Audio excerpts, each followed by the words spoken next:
Good evening, friends. Uh, in history of English literature, we have seen that how the restoration was took place and how it had played a very important role in the overall history of the English literature as well as the history of Britain at that time. Okay, as we just go forward and see the age of Dryden. Okay, which is also called as the year of the restoration or a restoration age. There were several names assigned to this period, but we can see that basically the writer who belongs to this age is John Dryden, and on his name, this era is considered as the age of the Dryden. So, age of Dryden, it's from 1660 to 1700. John Dryden, he was the one who is considered as the greatest man of a little age, the one complete representative and exponent. So this was the year we can see that John Dryden had played an important role as a writer, as a composer, as a politician, and one of the influential person of the time. And that's why this line is very important over here. That is the John Dryden, the greatest man of a little age, the greatest man of a little age, the one complete representative and exponent of the era. Yeah, as you just go and try to find out, there were several things which were associated with this age. um, we can find that uh, the period or the writers who belongs to this age, they have to started from the scratch. As we know, in 1642 the theaters was closed, and due to civil war kind of situation, not kind of, actually the civil war happening was happening there in England, and we can see because of this there is a huge kind of mm, let's say exploitation of the literature happen. And we can see that this was a period where only religious literature survived, and that's why when we talk about the restoration, hmm, they have to take inspiration from mm, some writers or let's say some trends, and that's why we can find that the forerunners of the age, they were called as Edmund Waller and Sir John Denham. They were considered as the pioneers of the classic school of poetry. As we just go and try to find out these things, there's a reaction in test against the exist and obscurity of the metaphysical poetry. Yeah, this was the thing which we have to keep in mind, that reaction in test against the excesses and obscurity of the metaphysical poetry. The major kind of poetry before this age was nothing but the metaphysical school of poetry. And as in the continuation we can find it was a reaction against this test we can find in this particular age. Dryden's early poem, as we just go forward and see, that was on the death of Cromwell and about the happy restoration of Charles II to the English throne. As we just go and see historical changes, Oliver Cromwell was on the throne, but mm, actually we can call him as a Lord Detector.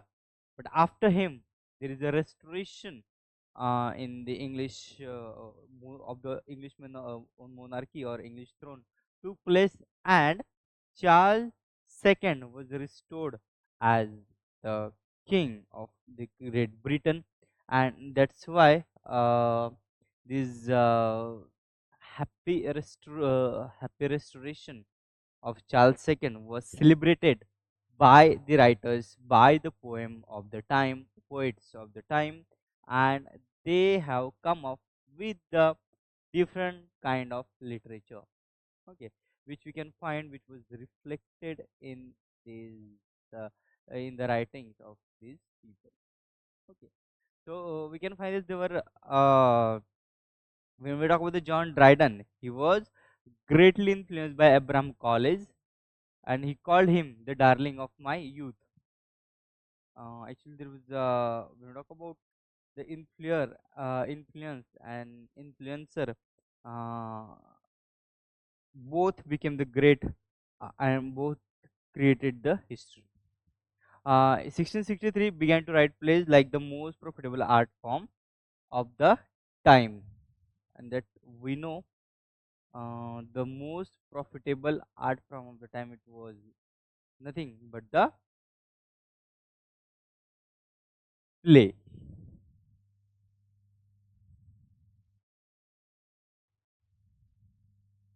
And that's the thing which described over here. In 1663 began to write a play, the most profitable art form then. This is, we can find, uh, we're talking about the John Dryden, and then we'll move towards the several other writers. But as we can find, John Dryden, we know he was one of the genius of the time, and uh, that is the thing we can see over here how he has described his overall journey. So, in 1663, as I told you, he began to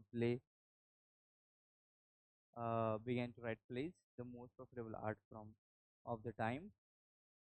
Then in 1667, one of his alma mater, we can say, mhm, come into the picture.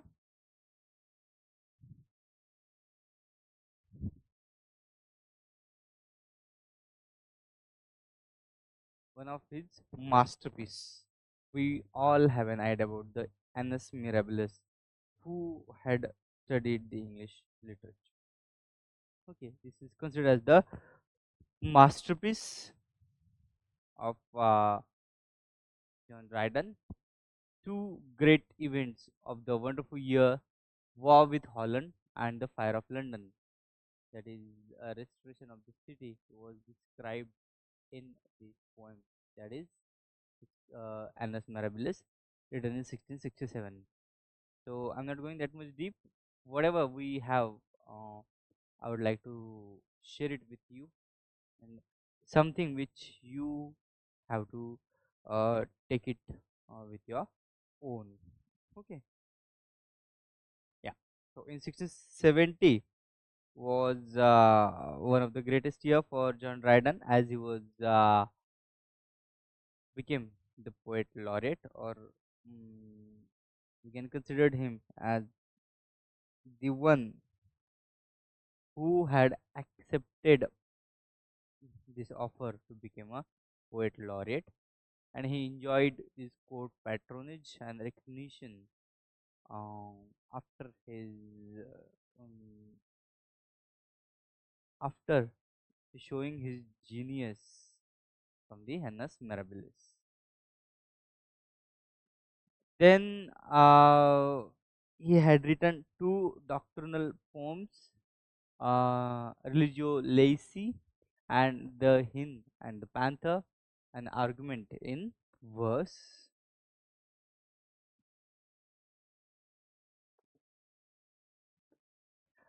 We can call, we can't call them as the religious poem, but they were theological and controversial one. Okay, in that case, we'll do one thing.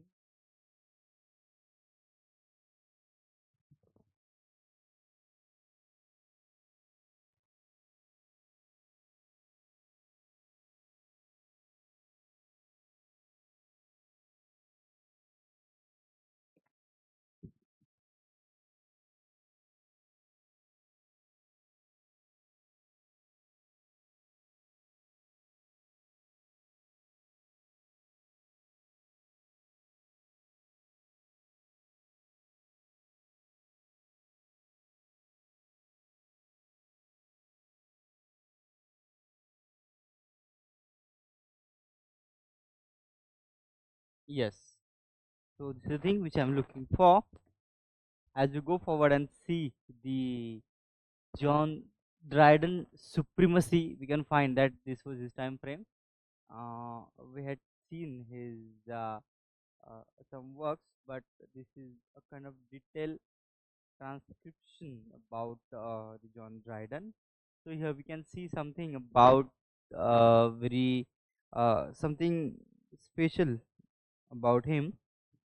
So John Dryden is considered as the father of English criticism, according to Dr. Samuel Johnson. A new era of criticism began with Dryden because of his satirical style of the writing. Dryden upholds this Aristotle's definition of the poetry as a process of imitation. According to him, poetry and painting are not only true imitations of nature, but of the best nature. So this was his point of view. According to Dryden, the final end of the poetry is delight and transport rather than instructions. Specifically, yeah, I also do agree with him that uh, the final end of the poetry is must be delight and transport rather than instructions.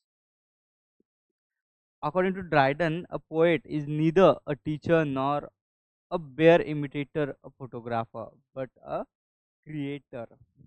According to him, the poet is a creator. About dramatic poetry, Dryden said that incredible scenes such as death on the stage can never be imitated and it can be avoided. So this is his view about the dramatic poetry. Dryden's an essay on dramatic poesy, we all have an idea. Written in 1668, was written in 1666 during the closure of London theatre due to plague. Dryden take up the subject that Sir Philip Sidney had set forth in defense of poesy, 1580, an attempt to justify drama as a legitimate form of poetry comparable to the epic, as well as defend English drama against that of ancient and the French. And it happened actually. Dryden made use of historical method of criticism. The treatise Defense of Poesy is a dialogue between four speakers: Eugenius, Critus, Lycidius, and Neander. You might have heard about this one. And each and every exam, we always have a question on the defense of poesy and the argument of these four characters. These were first identified by Edward Malone in 1800. That was another thing. I'm not going that much deep as I know that you had studied this thing in your literary criticism. Um, I would like to just mm, put a light on the Dryden's thought on the function of poetry. What he says about the function of poetry, that as we know, Plato wanted poetry to instruct the reader, Aristotle to delight, Horace and Sidney to do both instruct and delight, and Longinus to transport.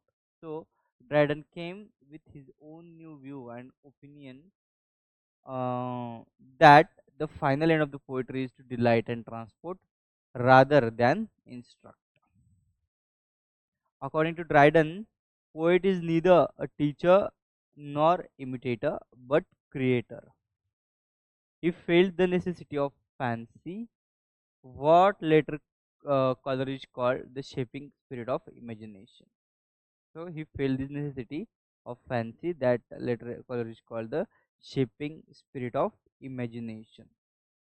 Actually, when we create any kind of literature, imagination is one of the important aspect.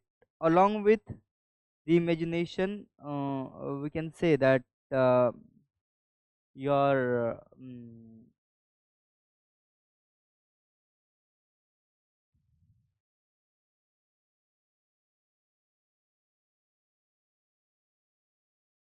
along with the imagination, your observation matters a lot.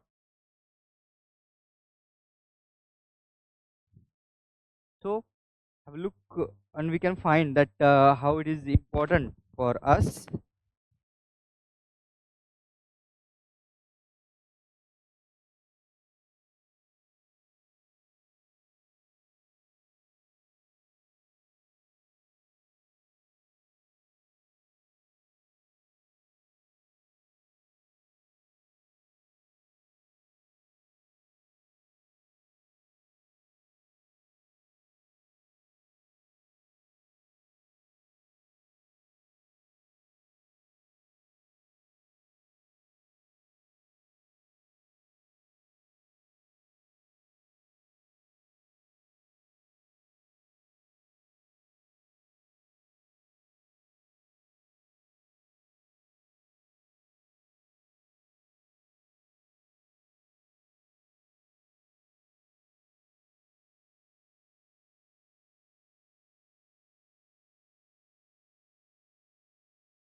Yeah.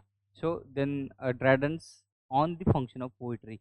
So as we just go and try to find out uh, its connection with the imagination, along with the imagination, he was talking about the uh, necessity of fancy, that what later Coleridge called as an shaping spirit of imagination.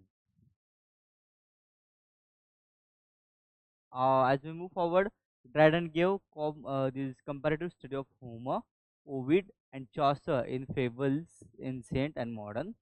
Dryden changed his religion from Anglican to Catholic. That was his smart move. We can find that in the preface to the fables. Dryden translated this Chaucer's The Knight's Tale, The Nun's Priest's Tale, and The Wife of Bath's Tale, very famous tales from the Canterbury Tales by the Chaucer, and he these three was translated by the Dryden in his the preface to the fables. Samuel Johnson justified Dryden as if he changed with the nation. That is a big hard one. Dryden may be properly considered as the father of English criticism. That was again a comment of the Dr. Samuel Johnson. Dr. Johnson, in his Life of Dryden, about Dryden and English poetry, he says he found it brick and legit it marble. So that is a very deep kind of stuff. Yeah, Walter Scott called him Glorious John. He joined the Catholic Church and then he translated Virgil's Aeneid, Homer's Iliad, Ovid's Epistles, and Metamorphoses. So we can find that John Dryden was one of the very learned person of the time, and he had played a very important role when it is necessarily to shape the uh, what we can say the overall view of the poetry of the period, and that's made a huge difference in the thought process or on the subject matter of the poetry as well as literary criticism of the period. Okay, so that's why I'm just giving a bit mm, time to Dr. Samuel Johnson. Preface to Fables, that is, as I told you, uh, Dryden called Chaucer the father of English poetry in this work only, and he praised these Canterbury Tales.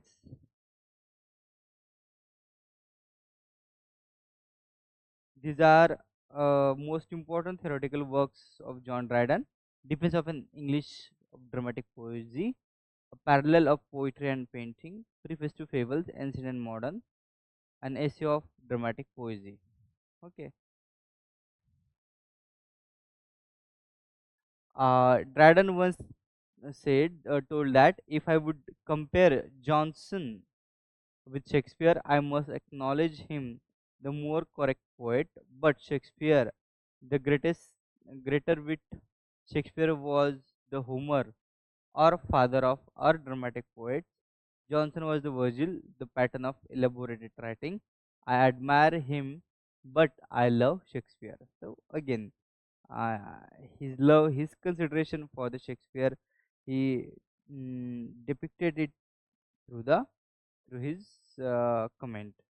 So Dryden is the first one to attempt extended descriptive criticism.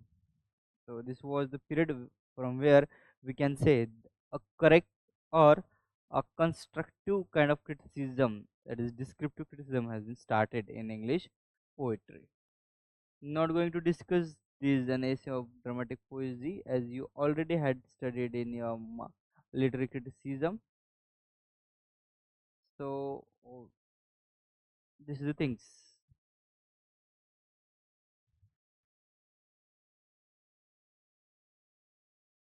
a bit things about.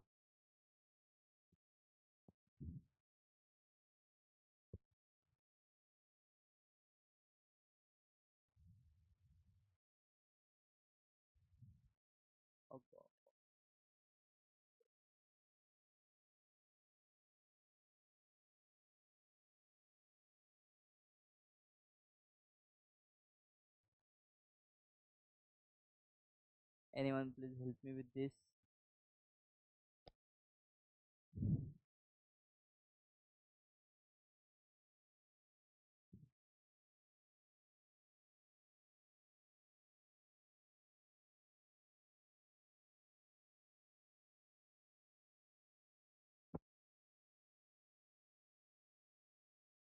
John Dryden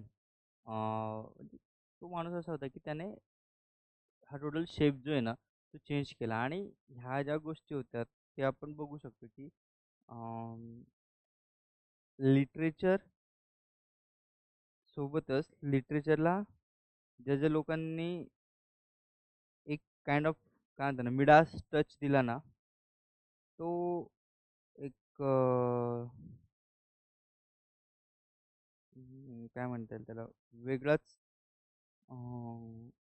outlook त्या लोकांना literature दिल्यामुळे literature कडे बघण्याचा आणि लिटरेचरचा total of totally हे बदलला, view बदलला असं म्हणता येईल आपल्याला.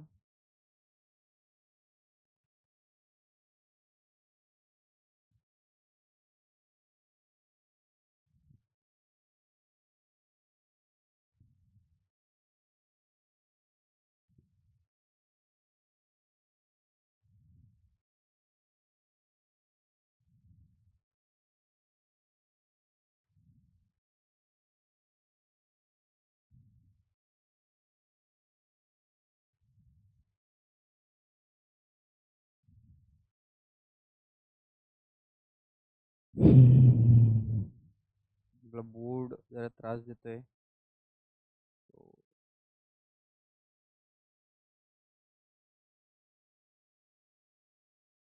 बघू.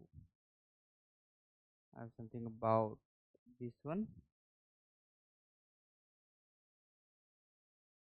Yeah. आपण बघितलं की in 1670 he became a poet laureate, and he just enjoyed his court patronage and recognition. After that, we can find that two doctrinal poems was written by him, Religio Laici and The Hind and the Panther, an argument in verse. It was no strictly religious one, theological and controversial stuff we can find in this poem. Then the Fables was considered as his the uh, one of the masterpiece. He was considered as one of the best storytellers in verse, and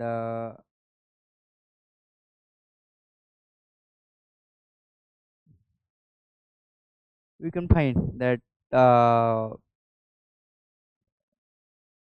this was based on Geoffrey Chaucer's Canterbury Tales. Several tales has been taken, and on that note, it had worked.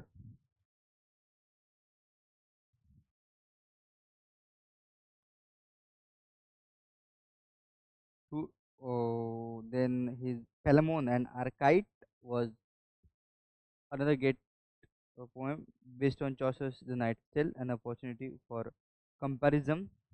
That actually, what he has done a kind of comparison between the 14th and 17th century uh, literary method and art. So, um, it's a bit mm, what we can call a critical kind of work.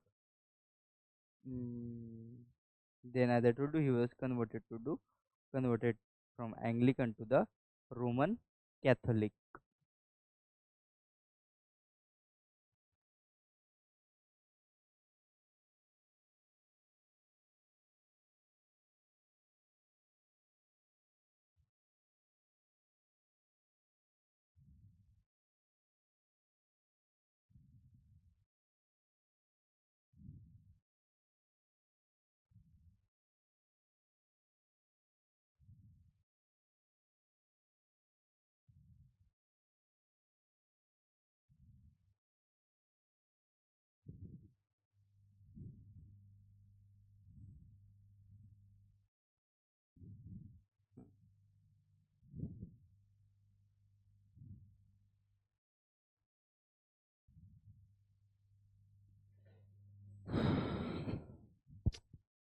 यार.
Revolution of 1688, we know that it was considered as the bloodless revolution.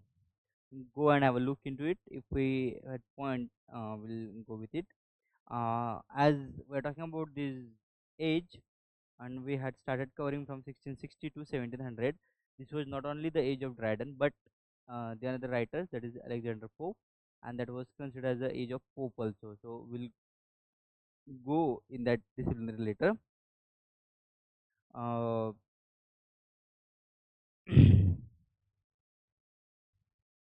as he was converted to Roman Catholic or Catholicism, he had to pay some consequences. He has to face for some consequences of conversion, as he lost the poet laureate position.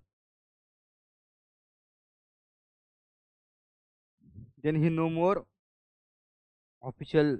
He didn't get the official recognition. Later year, he devoted to writing. That he had similarities with Milton, and then we can find that his end was in um, the Abalone. Let's talk about his political satires. We know that he was very learned and earned person, and he had written very famous poem. Uh, Instead of poems, I would call it as an um, political satires. One of the famous of it, that is Absalom and Achitophel, written in 1681. That was a political satire in verse. Then an allegory of contemporary events, what happened at that time. We know that I don't know whether you have an idea about this story of Absalom and Achitophel in mm, English. This is actually a biblical story of the rebellion of Absalom against the father King David, in and is instigated by Absalom's advisor Achitophel. So that was the story. But as it was a political satire, it has a bit connection with um, mm, means we can find that John Dryden had compared this character with the several other writers, not writers, but the contemporary personalities of the age. Like, uh, according to him, Absalom is James Scott, the Duke of Monmouth. He was one of the illegitimate children of Charles II, and he just protest him, and the cause of his Protestant cause, that was the to gain popularity. So that is the thing we can have. Charles II, he was no heir. His brother James II was openly a Catholic, and that made a difference.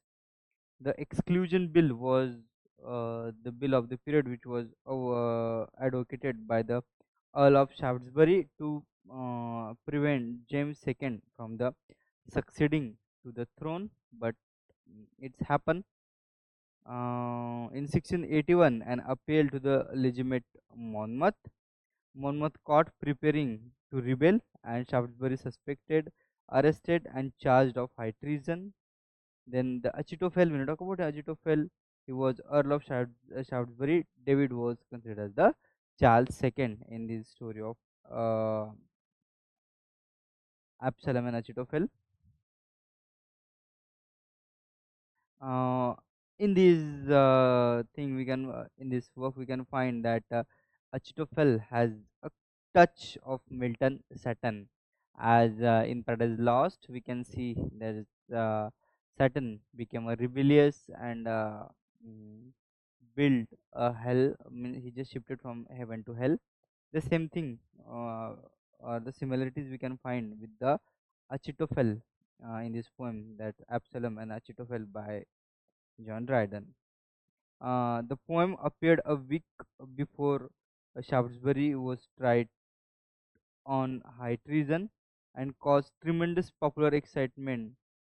And we know, however, it was later acquitted, acquitted, but it had mm, gained a large popularity in the particular period.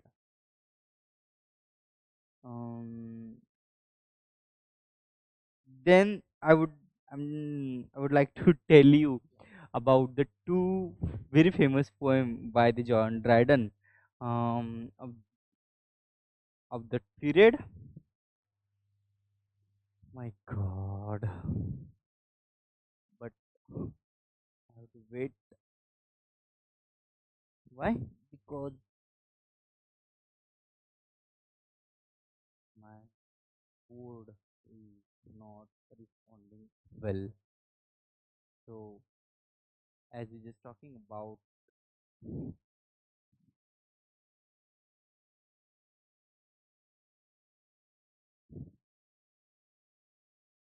this is one of the drawbacks of the technology, or let's say, uh, the thing which we have shifted to. Otherwise, blackboard असता, the chalk, and board, duster, a nostalgic time.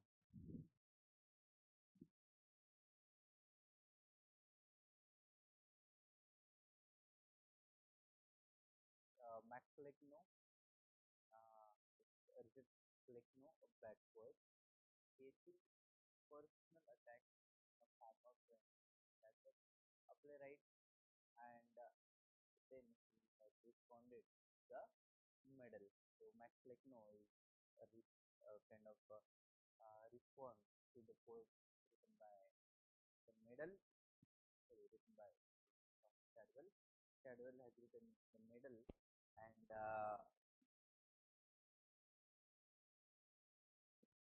actually, this one Shadwell was already satirized by Marvel and disliked by uh, John Dryden, and Shadwell, as the successor to the kingdom of nonsense and dullness in prose and verse, he was treated with humorous contempt, that is, boost and conform full stupidity.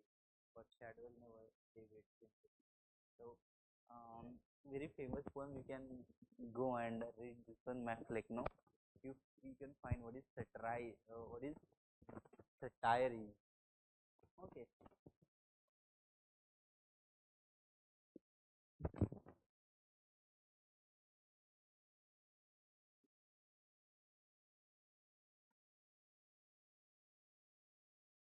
When you just go and try to find out the picture of Dryden's poetry, we can find he was a representative of the age.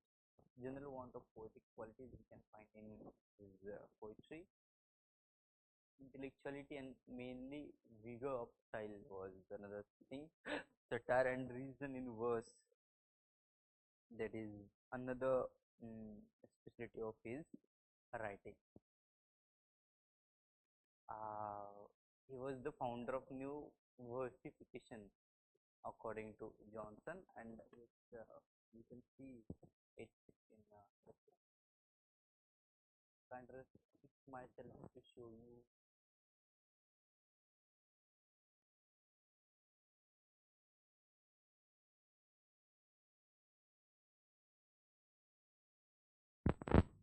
if a mood permit us. I would like to show the versification over here.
So is the time.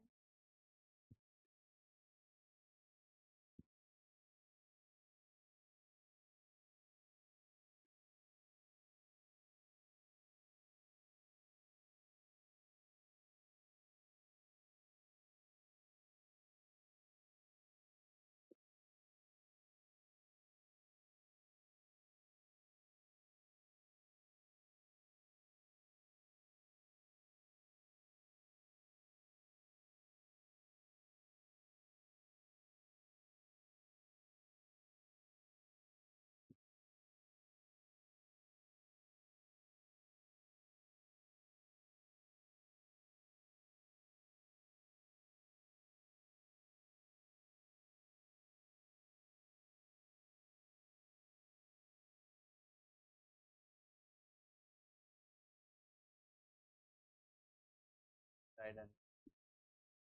Max like no.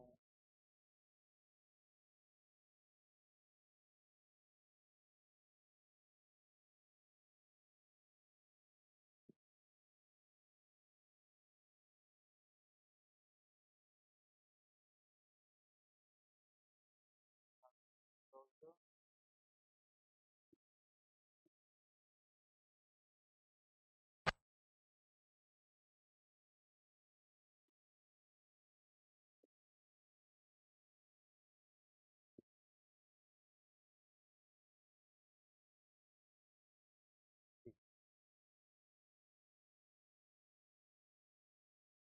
the thing which I would like to tell you,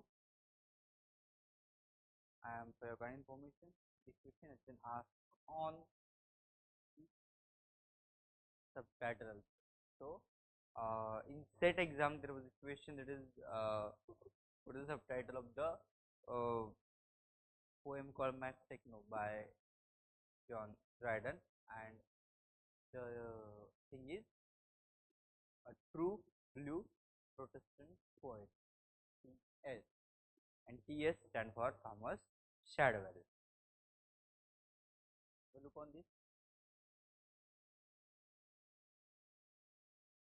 All human things are subject to decay, and when the fate summons, monarch must obey. This Plekno found who, like Augustus Young, was called to umpire and had governed long. His prose and verse was owned without dispute, though all the realms of nonsense absolute. This aged prince now flourishing in peace and blessed with issue of the large interest. Worn out with business, did at length uh, debate to settle the succession of the state, and pondering which of all his sons was fit to reign and was wage immortal war with wit, cried it resolved, for nature pleased that he should only rule who most resembles me. Shadwell alone, my perfect image bearers, mature in dullness from his tender years. Shadwell alone of all my sons is he who stands confirmed, full stupid. Yeah. Just see the verse, huh? The word selection by him. The rest to some faint meaning make pretend, but Shadwell never deviates into sense. Some beams of wit on other souls may fall, strike through, and make a lucid interval. But Shadwell's genuine night admires no ray. His rising fogs prevail upon the day. Beside his goodly fabric fills the eye, and things designed for thoughtless majesty. Okay, the word, huh? Thoughtless as monarch oak that shade the plain and sprayed in solemn state supinely reign. Heywood and Shirley were but types of thee, thou last great prophet of tautology. Even I, a dunce of more renown than they, was sent before but to prepare thy way, and coarsely clad in Norwich drugget came to teach the nation in thy greater name. My warbling lute, the lute I Willem strung, when to King John of Portugal I strung, was but the prelude to the glorious day when thou on silver Thames didn't cut thy way. This is now he just showing his incarnation to the throne of stupidity, um, and big with time, commander of an house, the like was never in with some blanket stores. Methinks I see the new Arian sail, the lute still trembling underneath thy nail. Okay. And at thy will sharpen thumb from shore to shore that trembles quick for fear the vastest roar. Echoes from fishing alley, Shadwell call, and Shadwell, they resound from Aston Hall. Echoes from fishing alley, okay? Listen to the word. About thy boat, the little fishes roamed as at the morning toast that floats along. Sometimes, as prince of thy harmonious band, thou wieldest thy papers in thy threshing hand. Saint Andrew's feet near kept more equal time, not even the feet of thy own Psyche's rhyme, though they in number as in sense excel, so just so like tautology they fell, that pale with envy Singleton forswore. The lute and sword which he in simple bear, and would he never did act valorous more. Here stopped the good old satire and wept for joy in silent rapture of the hopeful boy. All argument but most his place to suit that fall annoyed dullness he was made. Close to the walls which fair August blind, the this is how it goes on, and finally we can find that how he totally roasted him. Okay, in today's language, the language of Gen Z, he totally roasted him.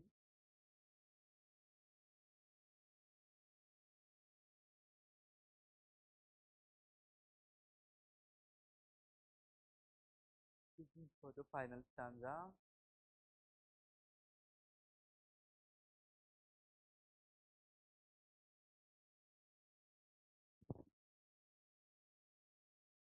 Uh, as this poem has given you the insights of the genuineness, or let's say the sarcasm of John Dryden.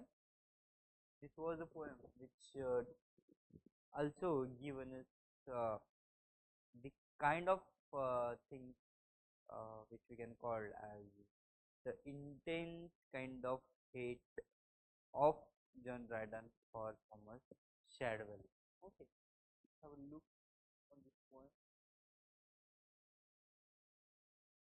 Stanza I would like to bring in front of you. Yeah, this one.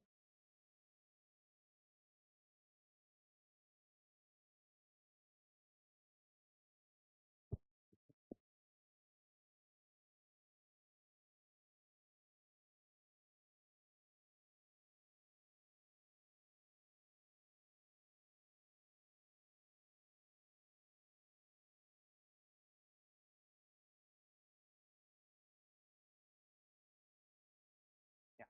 Now, impressed fame had published the renown of Shadwell's coronation thought the town. Yeah, this one. Have a look into it.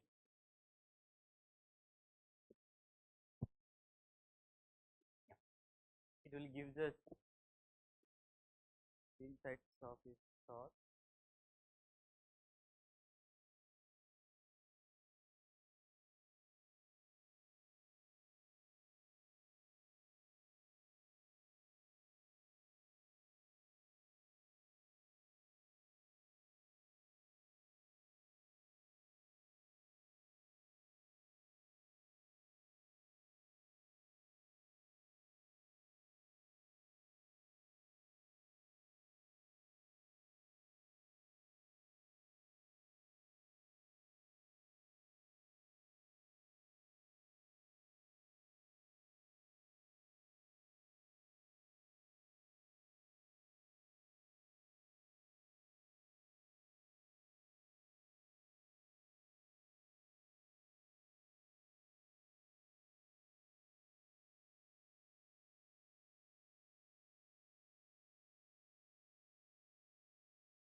as we just go forward and see this thing, we must have see the sarcasm behind his writing, and we'll try to find out it how Dryden shaped his career with these all things. And as we talked about this stuff, it will goes on.